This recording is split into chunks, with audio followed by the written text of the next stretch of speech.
तो ये बात उन दिनों की है जब मैं 9th क्लास में था।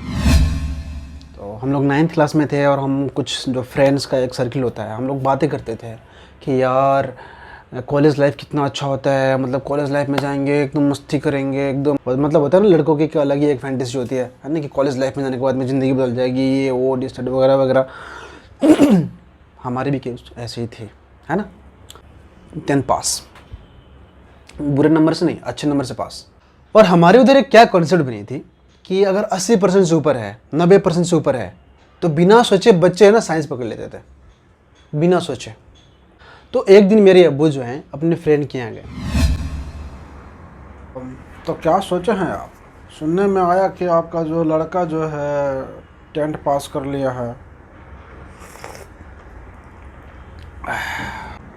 क्या आगे क्या सोचे हैं, क्या कराना है लौंडे को? देखिए, हम अपने लड़के को तो जो है उसको हम भेज दिए हैं पटना।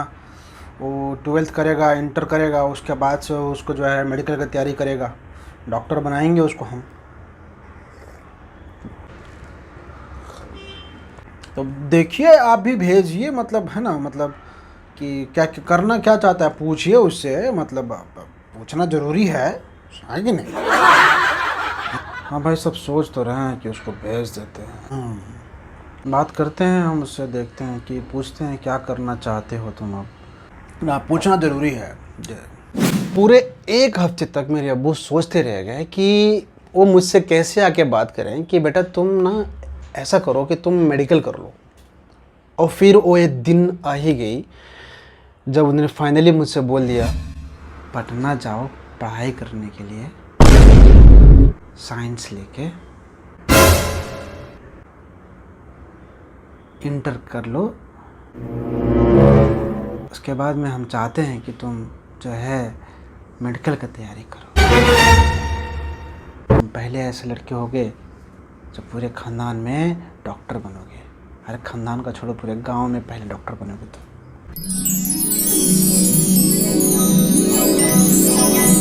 मेरी तो ये दिल की तमन्ना है कि तुम डॉक्टर बनो। ये बात बोल के अब्बू ने इमोशनल कर दिया। मैं भी आ गया जोश में।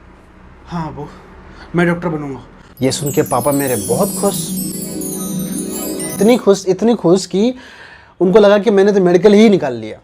फिर क्या, चल दिए हम भी पटना इंटर की तैयारी करने। इंटर करते ही हमें यह समझ में आ गया था कि हमने जो है अपने पिछवाड़े में मतलब अपने पैर पे कुल्हाड़ी मार ली। नहीं फिर मेरे दिमाग में वो अब्बू के बातें घूमती थी कि होता नहीं खानदान में डॉक्टर, पहला डॉक्टर। तो होता नहीं कि मेरे दिमाग में एक जर्क मारता था, ढंग ढंग ढंग। नहीं, डॉक्टर बनना है, डॉक्टर तो बनना ही है। एक दिन मैं पापा को बोला कि मैं कोटा जाऊंगा, कोटा में जाके मैं मेडिकल की तैयारी करूंगा। वहाँ पे बहुत अच्छे अच्छे कोचिंग्स है, एलियन कैरियर पॉइंट है ना, ये सब बहुत अच्छे अच्छे कोचिंग है, मैं वहाँ जाकर तैयारी करूँगा।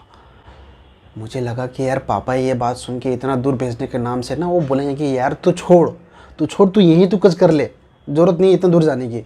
मुझे ऐसा लगा, लेकिन मेरे अब्बू कुछ और सोच रहे थे।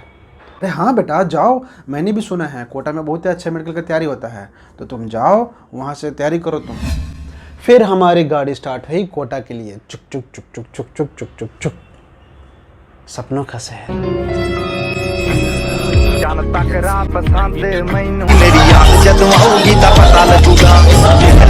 ये तो मेरी एक्सपेक्टेशन थी, रियलिटी देखो।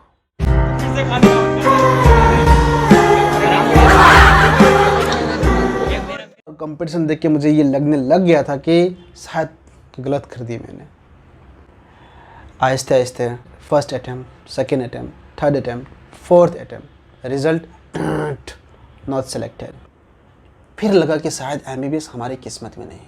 लेकिन मैं ये भूल गया था कि मेरे और मेरे किस्मत के बीच में मेरे अब्बू खड़े हैं। मेरे अब्बू की हिम्मत का दाद देना पड़ेगा, और कॉन्फिडेंस तो देखो मेरे अब्बू की। एक दिन मेरे से आके बोलते हैं कि बेटा मुझे ऐसा लगता है कि देखो इंडिया में सीट जो है बहुत कम है, बच्चा बहुत ज़्यादा देता है मेडिकल, और सीट बहुत कम है, और तुम हर बार कुछ नंबरों से रह जाते हो। इसमें तुम्हारी कोई गलती नहीं है। बेटा बेटा मैं चाहता हूँ कि तुम जो है अब्रॉड चला जाओ, वहाँ से MBBS करो। देखो तुम अच्छे स्टूडेंट हो, तुम एमसीए तो तुम निकाल ही लोगे, बस मुझे तुमको जो है डॉक्टर बनते हुए देखना है। ये बात पापा की मुझे यहाँ लग गई, पूरा दिल छलनी छलनी हो गया। सो फिर क्या था, मैंने भी सोच लिया अब तो फॉरेन से MBBS करूँगा और अब्बू का सपना पूरा करूँगा।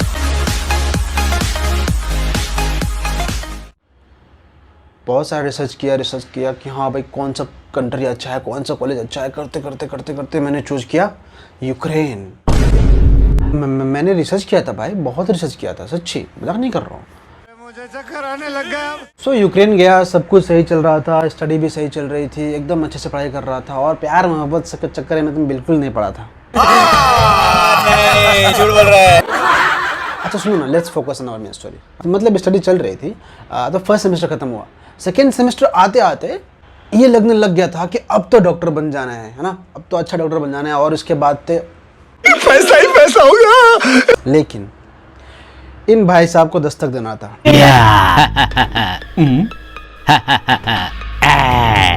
I'll not leave anyone.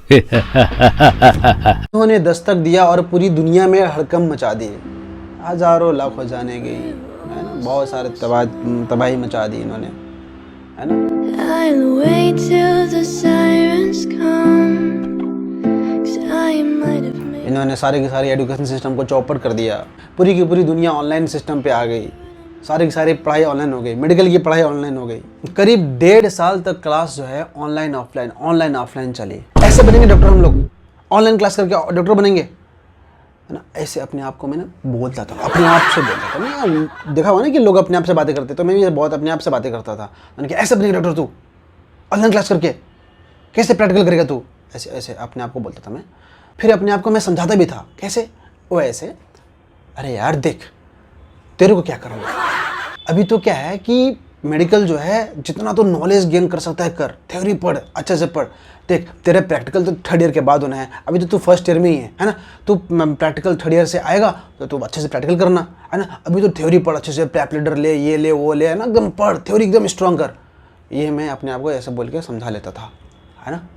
चलो अच्छी बात है, पैप लीडर का सब्सक्रिप्शन भी लिया मैंने, हम पढ़ने लग गए, अच्छे से पढ़ने लग गए। सो अभी भी हमारी क्लास ऑफलाइन स्टार्ट हुई थी कि बूम,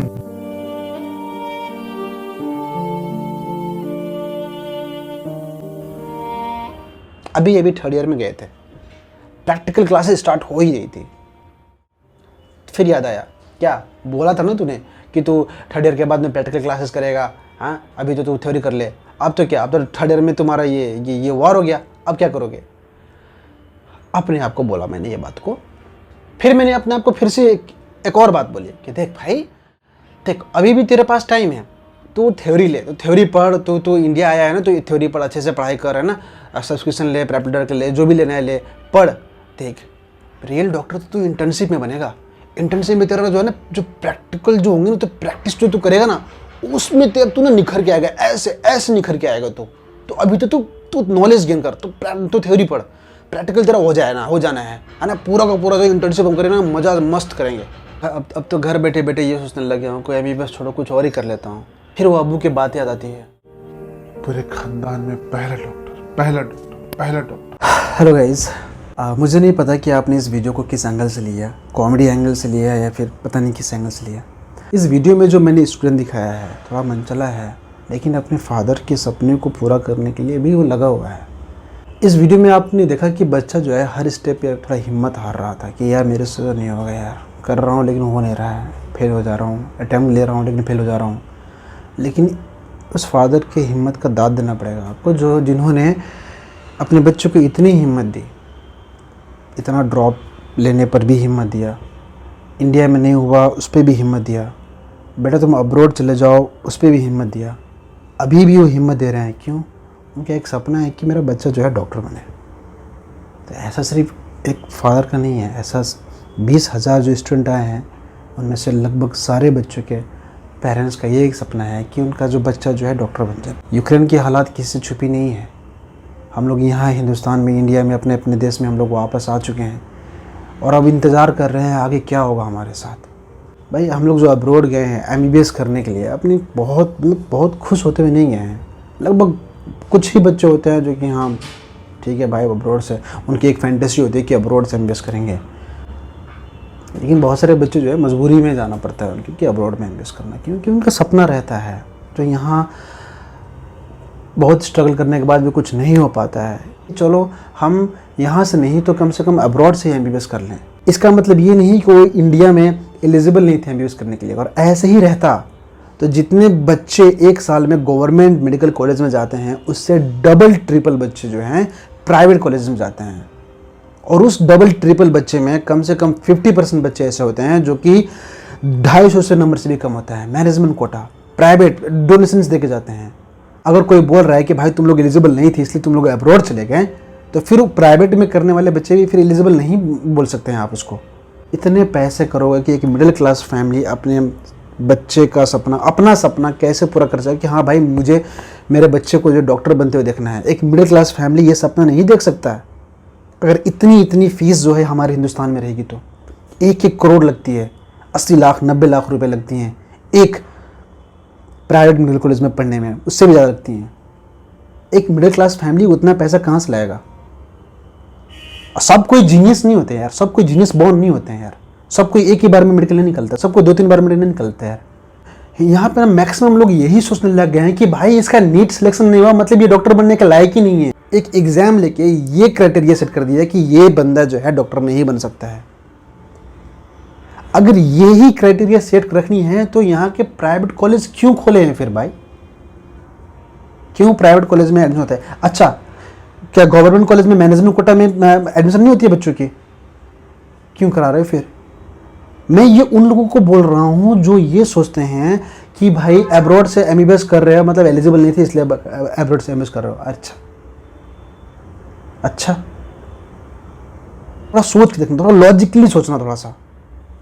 WHO ने एक रेशियो सेट कर रखा था 1:1000 करके, 1:1000 करके एक रेशियो कर रहा था कि एक डॉक्टर पे 1000 पेशेंट्स होना चाहिए। एक जो कि ये रेशियो हमारी कंट्री बिल्कुल फुलफिल नहीं करती। अगर एवरेज में लिया जाए तो एक डॉक्टर पे 18,000 पेशेंट्स हैं।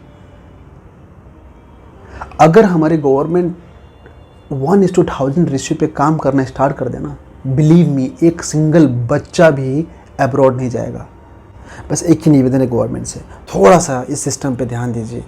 और ये चीज़ ज़रूर ध्यान में रखिएगा कि ये सिर्फ 20,000 बच्चों की बात नहीं है, ये 20,000 फैमिलीज़ की बात है, ये 20,000 फादर की बात है जो कि अपने बच्चे के लिए ऐसा सपना देखते हैं। ज़रूर उस पर ध्यान दीजिएगा। Thank you so much.